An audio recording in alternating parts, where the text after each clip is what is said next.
We just celebrated the Feast of Tabernacles, also called Sukkot, the Feast of Booths, has lots of names.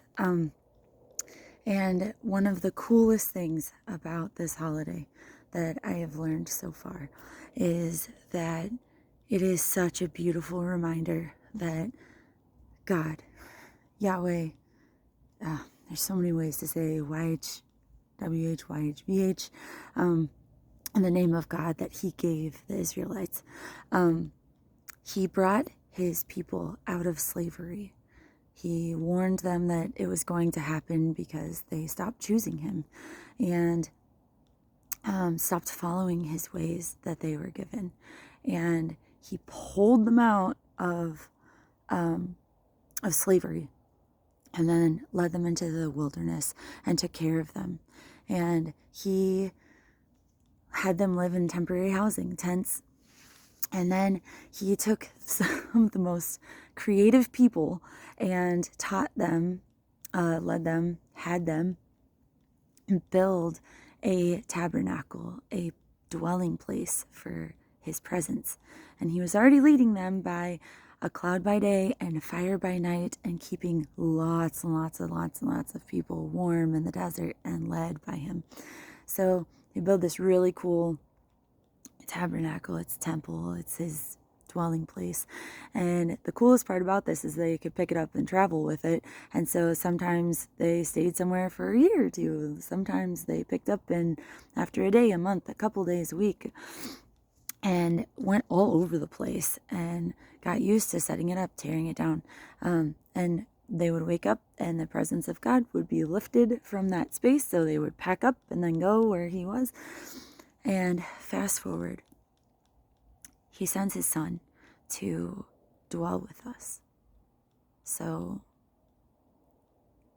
the Most High God dwells within a human body and lives the way that he designed and intended us to live. And then he leaves, he dies, comes back to life, and then gives us the Spirit of the Most High God to live within us. And we get to live in a temporary dwelling place once a year for 8 days, being reminded that we are the temporary dwelling place of the Most High God because he chose us and he created the sacrifice that we needed in order to have a right relationship with him. Some people have had an issue with a God needing a sacrifice, but it makes sense to me because when somebody hurts us, we get overly frustrated with them and we want sometimes to hurt them back. And we've been asked not to because the vengeance belongs to the Lord. He knows the heart, and he will have righteous judgment, and he will take care of those who love him, and we get to trust that that is true.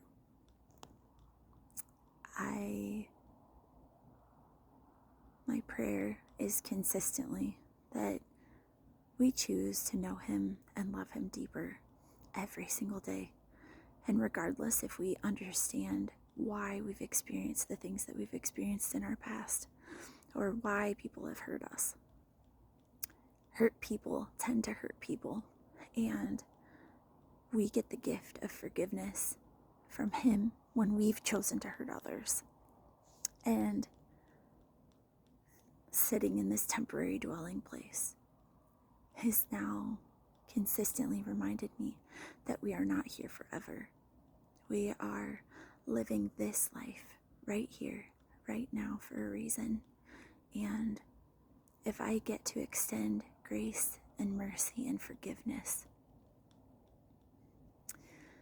when I didn't deserve it with the choices that I made, and now I get to remember that God's not done working. He's not done healing my heart.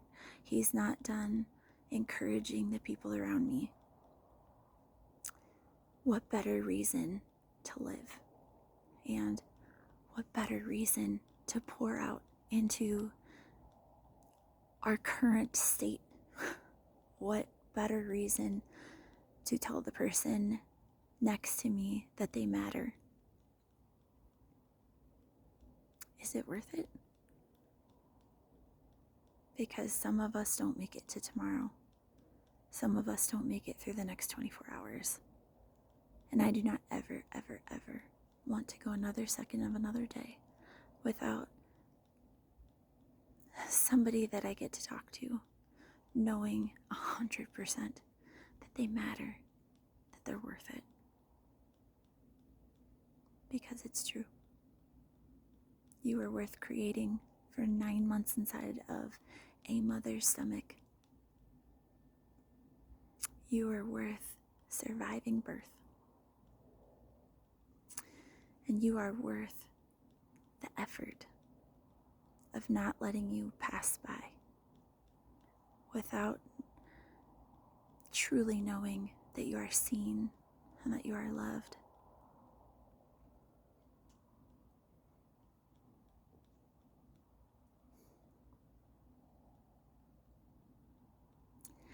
And I don't ever want to pass that by ever again.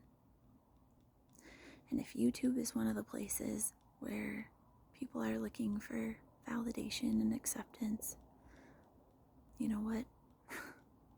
Then so be it. But know that that love and acceptance doesn't just come from people, because people are flawed. We make mistakes. We mess up. We pass times that we shouldn't pass by. We don't respond to messages as fast as we can, or should sometimes, because we're all on a journey of learning how to take care of ourselves and to take care of those around us. And we fall short. But the God who made all of this and who specifically made you, He really does love you. And no matter how we've responded to life, He's not giving up on you. And I'm super grateful He's not giving up on me either.